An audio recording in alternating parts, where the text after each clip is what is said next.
What's going on, guys? Welcome to today's video. Today's going to be a fun one. We're going to pick up a new car for the shop. While we're here, I'll give you a hint, unless you're already skipping to the end of the video just to figure out what the car is. But it is something that's been around for a couple years, and the hype of this car, I think, is just going up and up and up. So I think this one's going to be a fun one. Let's go get it. Since it is quite snowy outside and salty on the roads, the plan is to trailer this car back to the shop from the dealership. So we got Matt over here. Look how much snow. The snow is just, it's gotta stop. There is too much snow. So Matt's over there backing up, getting the trailer ready to go. And then we're hitting the road.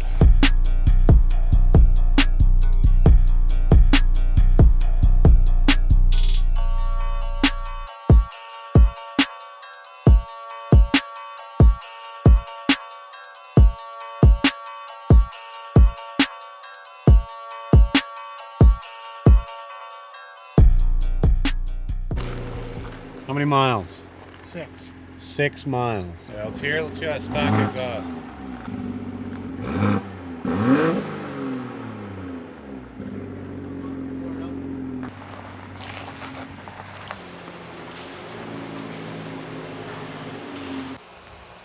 What do you think? He's going fast in the B58. We're already going fast. Manual. All right, it is now the next day. We got back a little bit later last night, so we all left right after we got back. But back with the Supra. So we're gonna talk about all of what's gonna go on with this car, because we're pretty excited to show you guys what's next. So as most of you guys know, the Mark 5 Supra comes with the B58 engine. This platform has been getting a lot of love and attention over the last couple years since the Mark 5 came out. So we thought it'd be a good idea to start coming up with new parts and accessories for this car, as well as the tuning side of things. So we got the B58 covered now. On the other side of the shop, we have Kevin's M3 with the S58. So we have both BMW engine platforms covered, which is super exciting that we're gonna be able to toy around with both of those. As you can see over here, Kevin's already got his S58 pulled out of the car, doing a couple different modifications. So if you guys haven't seen the first video of him talking about what he's gonna be doing to the M3 over the next couple months throughout the winter, go check out that one. But that car is going to be insane. And now we have the little brother engine to the S58. So our tuner Kevin actually doesn't know that we picked up the Supra last night, and him and Tyler are going to be here in just a few minutes. So I'm going to try to get his reaction to this, see if he thinks it's like a customer car or something. But little does he know, he's going to be the one in charge of getting this car tuned up with all the parts that we're going to be putting on it. He's here. Kevin's here. Kevin, come here. I'm here. We're getting drunk today. That root beer. All right, come on. Today. You have a job to do.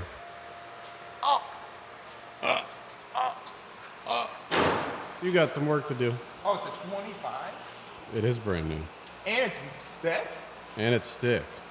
That's small B58 if I've ever seen one. That's right. He doesn't believe you. Dead ass. That's what I'm filming you right now. That's ours. No, it's not. B58 platform. Weren't you going on about it? You're so full of You don't believe him? Oh, that's crazy. No, it's not, Matt. He's bugging. Kevin doesn't believe him. That's pretty sick. You didn't believe me. That's pretty sick. Get the key, start it up, give it some revs. Bum, bum, bum, bum, bum. Yeah, so this is the two-door BMW. Toyota version of your car. This is well, no. This is like a... Tell everybody why the B58's been a good platform so This is far. like a M240i. Yeah. B58 are tough. Stock Stock engine. motor, they'll do more than S58 just because of rods. No, just beefier. Okay. They're beefier. B58's a little bit more stout. I don't think the cylinder head's just as good or flows as much as an S car, but could be wrong on that, but it's all new to me. But the B58 short block are tougher than S58, like in my car. They just run and drive extremely well, like no matter what power level, because you just got the DI side that runs very well. And then if you got a good tuner behind it, I mean, it'll drive like stock. If it has 1,000 horsepower, it'll drive like normal. And then you just have 1,000 on tab, which is super nice. And then you get the creature comforts. Oh yeah!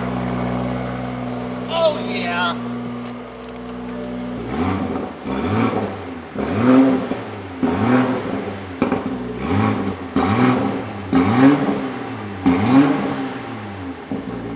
though baby pops. Baby. It has 6 miles on it, and we are already putting this thing on the dyno to see what's gonna make completely stock.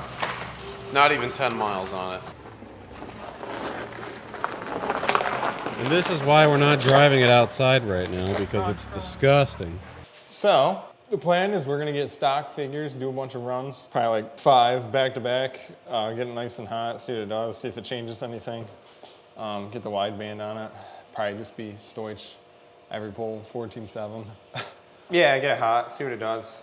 Usually these do about like 330 in stock form, so maybe make a bit more, being fresh. And You think there's a break-in, or they break it in from factory, or what? Like, is this bad that we're doing rips straight off the bat? I guess there's a lot of hearsay and do's and don'ts on break-in and stuff, you know, for peace of mind for a lot of people that spend a ton of money on their engine builds and stuff like that. Yeah, definitely recommend a break-in procedure. Me, you know, I came up racing dirt bikes, racing snowmobiles and stuff.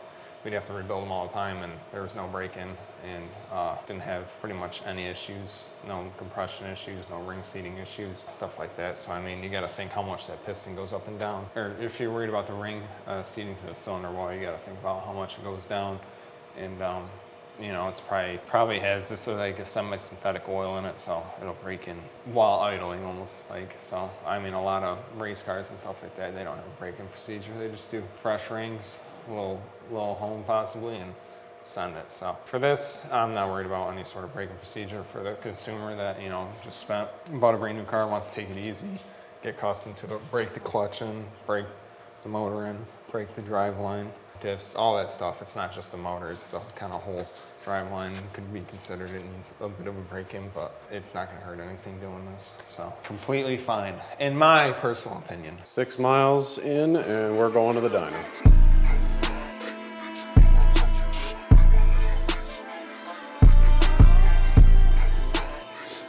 We are going to lower it, and I'll show you guys how to put these in the dyno mode. All right, what's this thing you're putting on there? The wideband air-fuel ratio meter. Because I'm hoping some of these viewers are new to the channel, have not seen a dyno video yet until the Supra. We'll kick it on. We'll kick it into diagnostic mode, which is 3 quick taps of the start-stop button. So diagnostic mode is on. So like on my M3, you hold this down for 10 to 15 seconds and they'll kick it into, you can pick from different modes. Basically, you just clear that, and then there's a button down in this left corner, and we're gonna have to hold that for a while. Keep going. You can reset your engine oil like that. And then, main menu, identification, system test, chassis dyno. Hold that again. Put it in sport, and VSC off. VSC is off, and then start dyno mode. And now it is in dyno mode. Yeah, baby. And you have to do this every time you reflash it. But mine, like the M cars or BMW, whatever, you hold this B seat. There's this top button, you hold that, whereas the Supra has that, and then the older BMW stuff had that button on the dash. So let this get some heat in it, and then we'll sync the dyno. I don't have the tacho hooked up, which hooks up to the cylinder 1 coil lead. I just sync it to the hub rollers, so I sync the engine RPM. I'll probably do 4th gear on this, go to 4th gear, sync 3000 RPM to the rollers, then it knows engine speed, and then you can do, you know, your test range from, you know, we'll do probably 2500 RPM to 7,000 till limiter, so.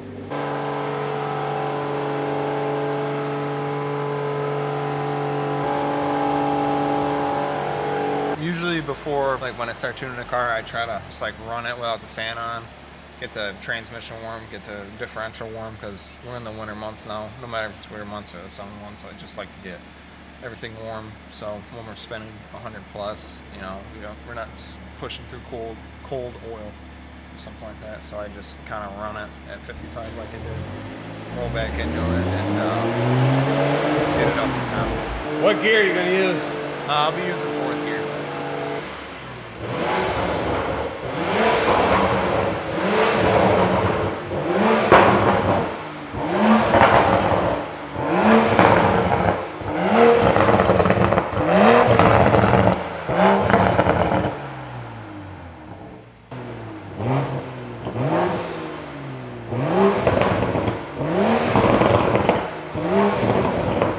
Y'all ready for a pull? Let's do it. Let's do it. First pull ever on this car. Let's go.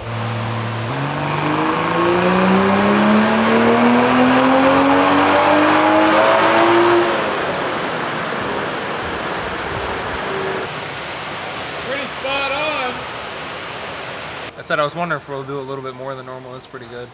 I was wondering if it'll be right around 350. Okay. God, that stinks. Look at that. Look at the fuel. 14.7 all the way out. You gotta think because sometimes the catalyst, it'll be working very well and it'll do its job, so it'll actually read, it could read a couple points AFR leaner. So we'll go ahead and do another one.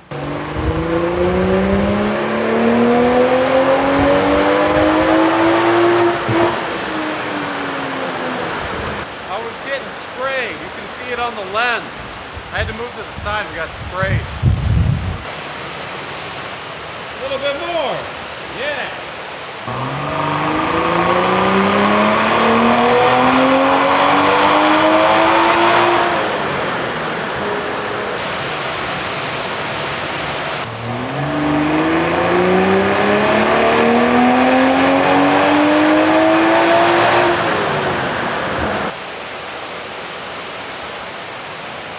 We're going up.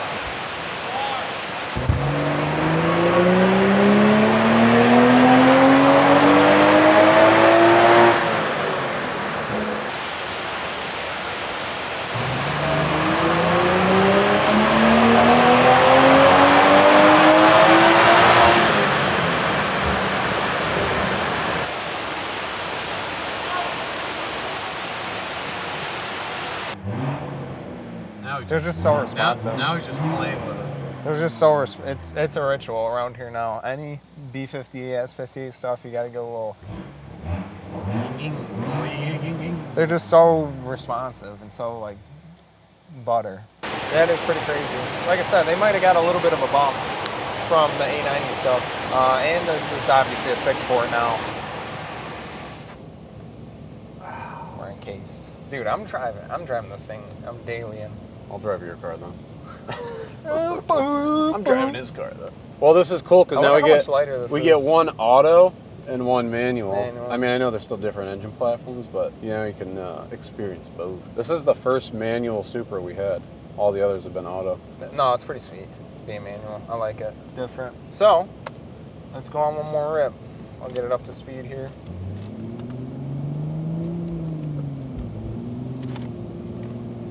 Just get it up to speed. Holds us at that RPM. Get the air to water intercooler pump flowing. Cool down the manifold. Get engine coolant flowing. I mean, they're both electric, so it doesn't matter, but get everything, get kind of all the fluids moving. Make sure everything's good. Make sure my wideband's working. We're locked in. I've been starting about 100-ish, 100 or so foot-pounds, and then we'll space bar to wide open throttle.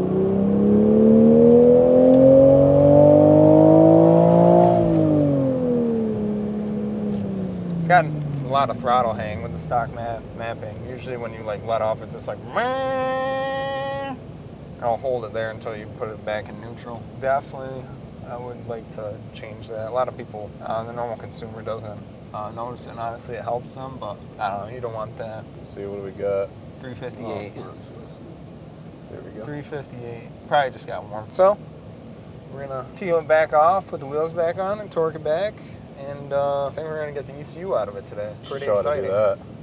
Yeah, we should show a process on the femto. For people that are confused on the whole where's my ECU going, so on and so forth, femto originally originated, and I think they still have a place in Russia, but then they moved their headquarters to Finland. Only authorized dealers of Femto can send an ECUs there, the consumer can't. So basically, we get either ECUs or cars in. We will need to either pick your preferred choice of a tuning platform, whether it be MHD or BM3, or if you're getting it cloned, ECM and doing the EcuTech route, or just the EcuTech route, so on and so forth. The cloned ECU stuff is a little bit more pricey, but you get your car, get our licensing on, whether it be, like I said, BM3, MHD, or EcuTech, license it, pull everything we need off of it, get the ECU out of it, DHL Express out of the country to Finland. Usually we receive the ECU in about a week and a half. They have it for a few days. Get it unlocked for us, get it shipped back out through customs back to us, back in the car, and then we will perform our preferred flash on the car, whether you have a downpipe or whether you're just bone stock, or we'll kind of pick that for you. Get that on the car, and then if you have like an auto car, if you'd like to do XHP, we can also add that in as well. Flash that on, get the ECU back, get it in, flashed up. Basically, you can start the process either emailing us directly, calling us, messaging us on Facebook, Instagram. Easiest way to contact us is either through phone call or email. We're authorized dealers for Femto and for BM3. So what was the top number we just had? Yeah, 364 was the highest. 364 was the highest. Like I said, it's pretty much stowage straight through the pole. Likes to keep within our emissions laws, so it's nice. You know, stowage nice and hot, really high age. You'll have a high AGT with that, but you also burn off all the nasty stuff. If you go richer from that, you have different hydrocarbons. If you go leaner from that, you have different emissions. So really nice catalyst on these cars and on the BMW cars. Upping torque limits, getting fueling to cool off. Everything in the bore bumps a bunch with even with the same boost level. So will allow us to run more timing as long as we get our torque command up. Super consistent. So Supra consistent. Supra consistent. But yeah, I think the last Gen 2 I did made 460 on 93. So these cars are pretty crazy, and we got to see what the manual, how much the manual frees up compared to the auto. Kind of a comparison of that. But yeah, I'm excited.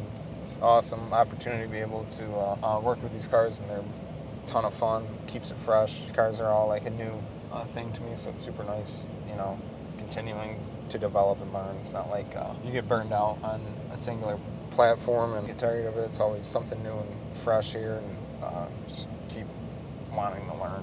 It's definitely, I'm blessed here with the opportunity at Circuit Demon. But yeah, we want to provide our customers the best information and the best parts, tuning, whatever, the best that we can get for the end consumer. We'd like to provide here. So it's always really nice to be able to test a lot of these, you know, new theories or ideas or parts or whatever on your own stuff before recommending them to customers. So that being said, we're going to peel this thing off, and we'll get the ECU out of it, and we'll kind of go over that with probably Matthew. And he's the master Femto man. Just loves being in front of a camera. So. Oh yeah. That's what I told him. I was like, with this new build going on, he's going to be more active on camera. That last run, we made a whopping 66 wheel horsepower there with a beautiful curve, nice and flat torque. There you go.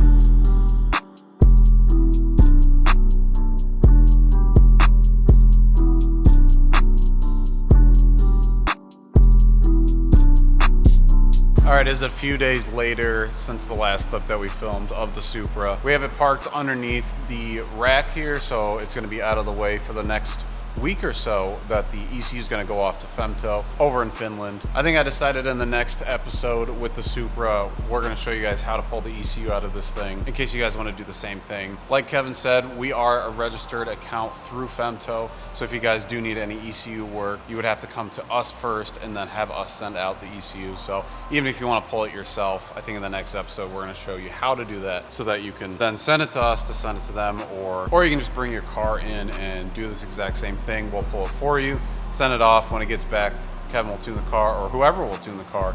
If you guys don't know, we do rent out our mainline Pro Hub dyno. So even if you have a different tuner that you'd like to get your car situated, you can still come to our location, use the dyno, have your tuner come out, or even e-tune with them on the dyno to get your car all done. We're all super excited for this build series. This is our first basically like start from scratch build. that we've done with literally a brand new car. Over the next couple episodes, we're gonna be getting this car set up, getting it ready for spring so that we can take it out finally and actually enjoy it. It's gonna be kind of funny that we're gonna have this car under our roof for however many months and it's actually never been driven on the street. And then we're gonna take it out, get it ready for spring, and go have some fun. If you guys have any recommendations for parts that you wanna see installed on the Supra or tested out, please put them in the comments below. I can tell you the next couple parts that we've already put on order are gonna be some fun ones, so don't miss out. If you guys aren't subscribed to the channel, please subscribe to the channel, hit the thumbs up, drop a comment if you really like us, and we'll see you in the next episode. Peace.